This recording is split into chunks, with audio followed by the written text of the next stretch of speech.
Para mí Almudena Fontecsa es para mí un referente, por supuesto, como feminista, como sindicalista. Esta mañana, cuando se comentaba de que por fin en UGT podemos hablar de feminismo, ¿te acuerdas, Almudena? ¿Cuántos años? Es decir, que era muy difícil utilizar la palabra en los medios sindicales, la palabra feminista. Para mí, Almudena Fontecsa es una de las madres de la Ley de Igualdad, fue clave en la parte sindical. Es una sindicalista feminista española, abrió camino para que en la actualidad, como os comentaba, en UGT hablemos de feminismo con normalidad. En 1995 llegó a la ejecutiva en el equipo de Cándido Méndez, que por cierto he visto que estaba por aquí. Gracias, Cándido, por haber apostado por la igualdad en ese momento que no era nada fácil. De 2005 a 2016 estuvo al frente de la Secretaría de Igualdad, impulsó junto a Luz Martínez Ten la Escuela de Mujeres Dirigentes de UGT. Ojalá fuéramos capaces de recuperarla. En 2005 fue la primera mujer en ocupar una vicepresidencia en el Consejo Económico y Social del Estado. Pues en primer lugar, muy buenos días a todos y a todas. Quisiera agradecer a la Comisión de Igualdad del Congreso y muy especialmente a mis compañeros y compañeras de la sección sindical de UGT, de Radio Televisión Española, el que hoy, muchos años después de haber iniciado el camino a favor de la igualdad, cuyo símbolo sin duda fue la Ley de Igualdad, me permite hoy compartir con todos vosotros y todas vosotras cuál desde mi punto de vista ha sido la experiencia en esta materia.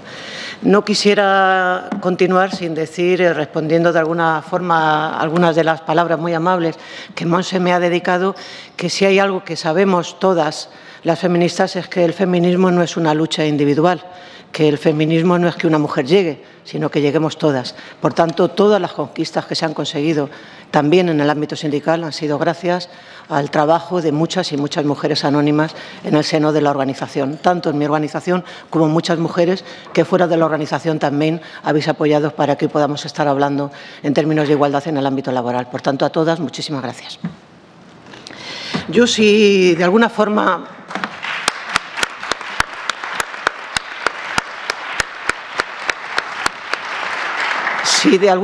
tuviera que resumir en un titular, hablando hoy precisamente del papel de los medios de comunicación, en cuáles podían ser los retos que en el ámbito laboral debemos de marcarnos, pues es sin duda intentar no confundir la apariencia con la esencia. Y sobre todo porque para poder intentar explicarme, yo creo que los planes no son solo lo que ven, sino sobre todo lo que aparentan ser.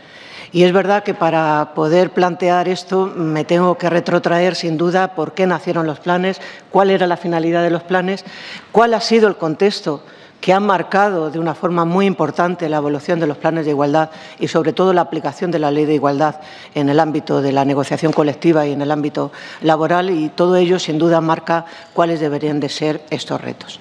Se ha dicho a lo largo de esta mañana, pero yo no quiero olvidarme, porque de alguna forma ha sido una constante cada vez que se ha planteado el desarrollo de los planes de igualdad, las cortas miras que se plantearon en la ley cuando se plantearon que estos planes de igualdad se dirigieran solo a empresas de 250 trabajadores.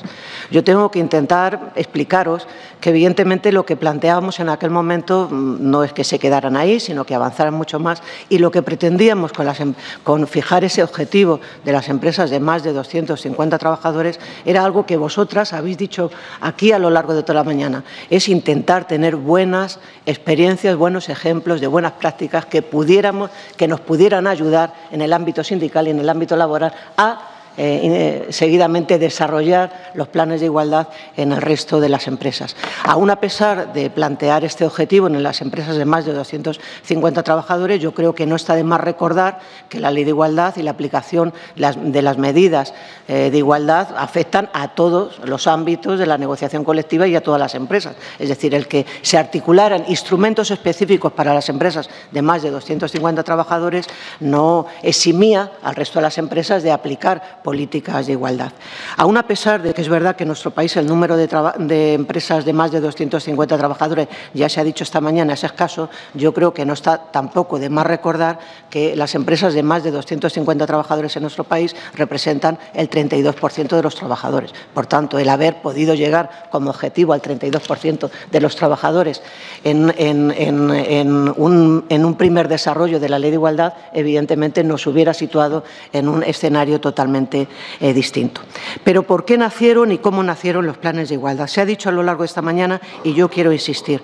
La negociación colectiva conjuntamente con la ley son los dos instrumentos más importantes que tenemos los trabajadores y las trabajadoras a la hora de determinar nuestras condiciones de trabajo. Por tanto, el plan de igualdad era un instrumento que venía a reforzar el papel de la negociación colectiva en todo aquello que tenía que ver con la igualdad de oportunidades y la igualdad de trato. ¿Y qué ha ocurrido? Pues han ocurrido muchísimas cosas. En primer lugar, y de alguna forma se ha dicho a lo largo de esta mañana, y yo me vais a permitir que en algunas de las cosas discrepe, en el sentido de que a los planes de igualdad de alguna forma se les ha inutilizado. Se les ha inutilizado, por una parte, porque se les ha vaciado de contenido y tenemos en muchas ocasiones planes de igualdad que son meras declaraciones de intenciones, y por otra parte porque se les ha sobrecargado de un montón de acciones para los cuales los planes de igualdad en el ámbito laboral ligados a la negociación colectiva no estaban previstos. Por tanto, tanto por defecto como por exceso, también todos hemos contribuido a, de alguna forma, inutilizar, incapacitar las posibilidades de los planes de igualdad. Los planes de igualdad no se pueden entender como una pieza aislada del convenio colectivo. Mirad, la igualdad cuesta. Es verdad que, como decía Machado, hay que distinguir entre el valor y el precio. La igualdad tiene un valor incalculable, pero la igualdad cuesta. No se puede abordar ninguna discriminación salarial si no es con euros encima de la mesa.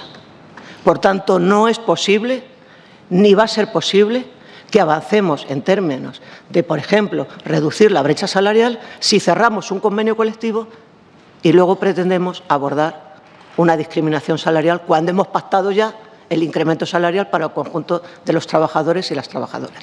Es indisoluble el plan de igualdad como un instrumento de apoyo al convenio colectivo, sin lo cual tendremos convenios colectivos que estarán llenos de declaraciones de intenciones, que hablaremos de lenguaje, no sé si está, que hablaremos de un montón de cosas, pero que no abordarán las clasificaciones profesionales, no abordarán las retribuciones salariales, porque si hemos resuelto todas esas cosas en el convenio colectivo, es muy difícil que volvamos a abrir una negociación en el ámbito del plan de igualdad si lo hemos cerrado en el convenio colectivo. Por tanto, plan de igualdad y convenio colectivo tienen que ir de la mano, tienen que negociarse a la vez, si no, es muy difícil que esto se plantee. Prueba de ello es que en muchas ocasiones, cuando se cierra el convenio colectivo y te planteas qué vamos a hacer en el plan de igualdad, lo primero que te dice la otra parte de la mesa, los empresarios, es que quieren un plan de igualdad que no cueste, porque se supone que todo lo que cuesta ya está metido en el convenio colectivo y, por tanto, se pretende que el plan de igualdad sea un plan de igualdad baratito, a través del cual muchas de las empresas puedan conseguir condecoraciones. Por tanto, tenemos planes de igualdad que son meras declaraciones de intenciones, pero que son sobradamente condecorados por las propias administraciones, planes de igualdad que en muchos de los casos ni siquiera han sido negociados con la representación legal de los trabajadores, pero que muchas empresas exhiben como coroneles de una dictadura antigua en toda su cartelería, o planes de igualdad preventivos para evitar determinadas sanciones desde el punto de vista de la inspección de trabajo. Por tanto, todos, de alguna forma, hemos contribuido a vaciar, de alguna forma, el contenido de los propios planes de igualdad, que son una herramienta de la negociación colectiva, sin la cual no se pueden entender los planes de igualdad. Habrá otras políticas que habrá que abordar en el seno de las empresas para que esas empresas sean igualitarias, pero los planes de igualdad son planes de igualdad en el ámbito laboral, como instrumento complementario de la negociación colectiva. Así nacieron. Y ese es el instrumento que, desde luego, sin duda, tenemos. ¿Qué problemas han tenido el desarrollo de los planes de igualdad? Pues muchos. Antes lo comentaba con Paloma, que en aquel momento tenía responsabilidades en la inspección. Por una parte, tenemos una ley que nunca se ha llegado a desarrollar su reglamento. Nunca. Nunca. En segundo lugar, tenemos una ley que contó con el rechazo absoluto de las organizaciones empresariales. Os recuerdo una frase famosa de aquel momento, cuando en aquel momento el presidente de la patronal llegó a amenazar al Gobierno con romper el proceso de diálogo social si esta ley salía adelante. Por tanto, es una ley en el ámbito laboral que basa de una forma muy importante el desarrollo en la negociación colectiva de una parte que está y se manifestó claramente contraria al desarrollo de esta ley. Por tanto, esto ha condicionado de una forma muy importante el desarrollo de esta ley. En segundo lugar, y lo digo aquí, en la sede de la soberanía popular, el modelo de legislar todo lo que tiene que ver con la igualdad de oportunidades no puede ser leyes de mínimos.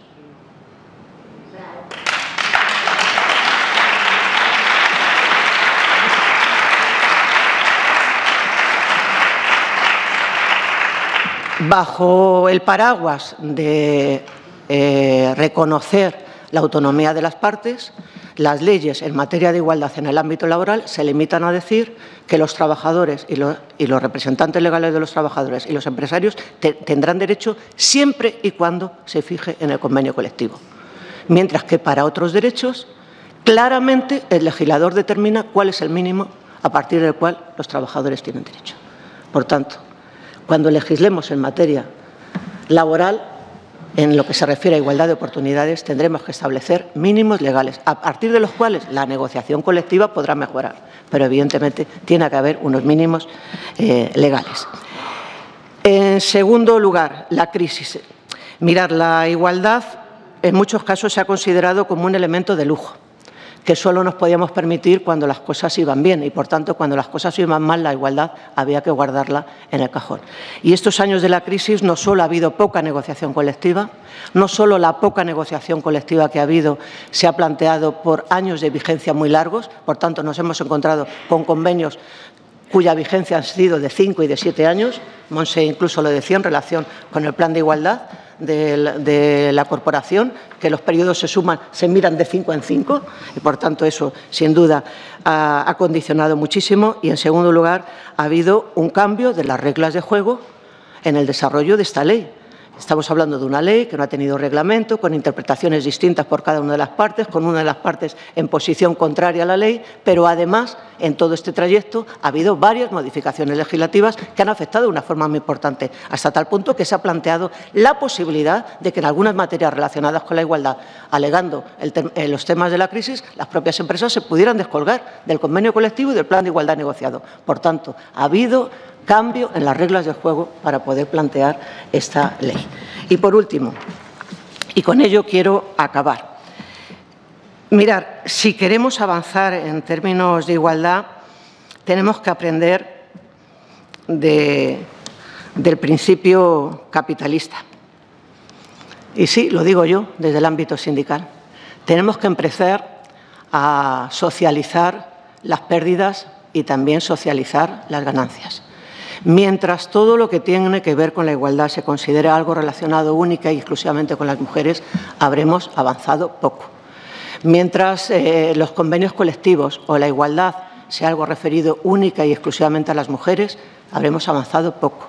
Tendremos que aprender a distinguir que hacer cosas a favor de las mujeres no necesariamente es lo mismo que trabajar a favor de la igualdad de las mujeres. La igualdad significa indisolublemente producir transformación social. Por tanto, si no hay transformación social, no se puede hablar de igualdad. Y la igualdad, desgraciadamente, todavía sigue estando limitada.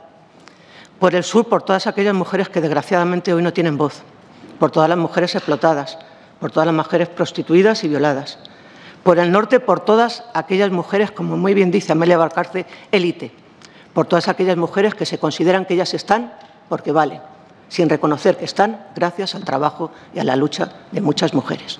Pero también la igualdad está limitada por aquellos que directamente no creen o, sobre todo, por los más peligrosos, por aquellos que dicen creer en ella y lo único que hacen es disolver todos los trabajos que se hacen y todas las luchas a favor de la igualdad.